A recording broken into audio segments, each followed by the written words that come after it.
খিলঞ্জীয়া অসমীয়াই ত্যাগ মিয়াৰ দেশ ত্যাগ কৰিব লাগিব। এছাৰ জৰিয়তে অহা জাননীক লৈ আজি এই উদ্ভট যুক্তি মুখ্যমন্ত্ৰী। শিৱসাগৰত বহু খিলঞ্জীয়া অসমীয়াই ভোটাৰ তালিকাৰ বিশেষ সংশোধনীৰ জাননী পোৱা প্ৰসংগত এগৰাকী মহিলাৰ প্ৰশ্নৰ উত্তৰত মুখ্যমন্ত্ৰীৰ যুক্তি অসমীয়াই ত্যাগ নকৰিলে মিয়া যাব নেকি? যদি কষ্ট হৈছে তেন্তে সেয়া দেশৰ প্ৰতি অৱদান হিচাপে ধৰিবলৈ মুখ্যমন্ত্ৰীয়ে আহ্বান জনাইছে। তেওঁৰ বাবে মানৱতা ডাঙৰ নহয়, ডাঙৰ অসমীয়া আৰু ভাৰতৰ অস্তিত্ব, ভাৰতীয় অস্তিত্ব।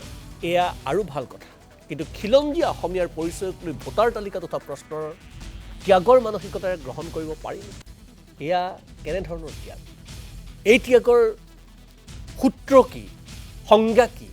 এইখিনি মুখ্যমন্ত্ৰীয়ে সদৰি নকৰিলে। প্ৰকৃতাৰ্থত নিৰ্বাচনৰ দিন যিমানেই চমু চাপিছে, মিয়া প্ৰসংগত অদ্ভুত আৰু উদ্ভট মন্তব্য মুখ্যমন্ত্ৰীয়ে কৈ গৈ আছে।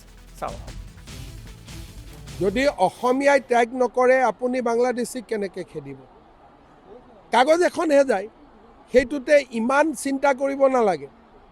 যদি কাগজে নাযায় কাৰো ঘৰত, তেতিয়াহ'লে ভোটাৰ তালিকাৰ পৰা মানুহৰ নাম কেনেকৈ বাদ যাব? গতিকে দুই এখন কাৰোবাৰ ঘৰত যাব পাৰে, তেওঁ ভাবিব যে দেশৰ কাৰণে এইটো মোৰ কণ্ট্ৰিবিউশ্যন হৈ গ'ল। যদি মিয়া বাংলাদেশী কৰিছে তাত মোৰ সমৰ্থন আছে। খিলঞ্জীয়া কৰিলেনো আমি কিয় সমৰ্থন দিম? এইটোতো আপোনাৰ কি সমস্যা আছে, মইনো কেনেকৈ ইনকুৱাৰী কৰিব পাৰোঁ? মই যদি কিবা এইটো এটা সামাজিক সমস্যা আছে, এদিন গুৱাহাটীত আহি মোক আপুনি লগ কৰিব, মই আলোচনা কৰিম। মই নাজানো কি কাৰণত বা এঘৰীয়ে। মই আকৌ মানৱতা শ্ৰেষ্ঠ বুলি নকওঁ নহয়, মই অসমীয়া শ্ৰেষ্ঠ বুলি কওঁ। সেইকাৰণে ইয়াত এটা আপোনাৰ আৰু মোৰ এটা ডিফাৰেঞ্চ থাকিব।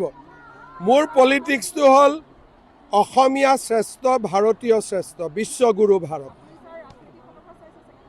মই একদম অসমীয়াৰ ফালৰ পৰা চাইছোঁ। আমিতো জীয়াই থাকিব লাগিব না।